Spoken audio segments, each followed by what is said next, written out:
There's still a lot of uncertainties about the details, and we can go into that. But what is very certain is that this is a political earthquake in France. What seemed impossible just a couple of years ago is now certainly about to happen, which is the fact that the Rassemblement National, so the far-right party in France, will have a significant number of members of the French Parliament. And now the real question going forward is how many exactly will it allow them to form a majority and therefore lead the government? What are the alternatives? But definitely political earthquake tonight here in Paris. Indeed. What Macron, who is clearly on the back foot right now, is trying to do is form a large, clearly Democratic and Republican alliance. His words, what are the chances of success for that? Well, it will depend on the exact numbers of what we get after the second round, which will happen next Sunday.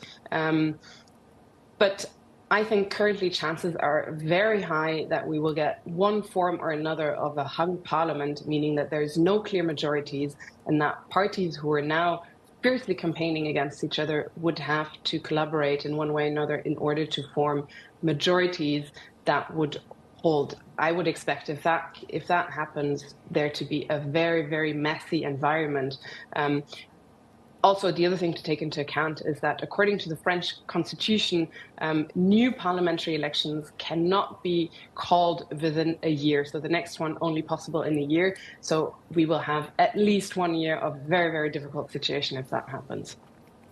You know, Macron's party stinging defeat in EU parliamentary elections, and then he took this gamble to call a snap election just weeks before the Paris Olympics. Despite the outcome, at least the projections, he insists that he will remain in office until 2027, the end of his term. But the way things are going, that is, he's I wouldn't say delusional, but that seems very unlikely. What do you think?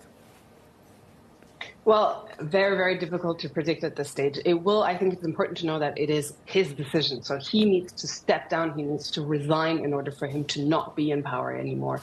So the question is, will he do that? Will he come under extreme pressure to do that? Difficult to predict. I do think that the likelihood that he's not able or he decides to not finish his term has gone significantly up ever since he called the early election, but it will still be at his discretion. Nobody can get rid of him, if you want to call it like that.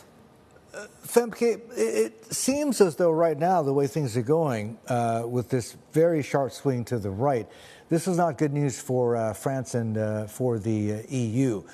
What are you telling your clients about the risks that they face right now? Because, I mean, in essence, although nobody's actually said the word, it's the French equivalent of Brexit that the country is facing, yes? No, I think that is exaggerated to the extent that actually policies along the lines of Eurozone exit or European Union exit have long been abandoned by the National Rally in France because a majority of French voters actually do not want this. However, it does not hinder them from proposing laws that are at least a challenge to European Union law, if not against it. So it will be very interesting to watch to what extent they actually push this and will implement this.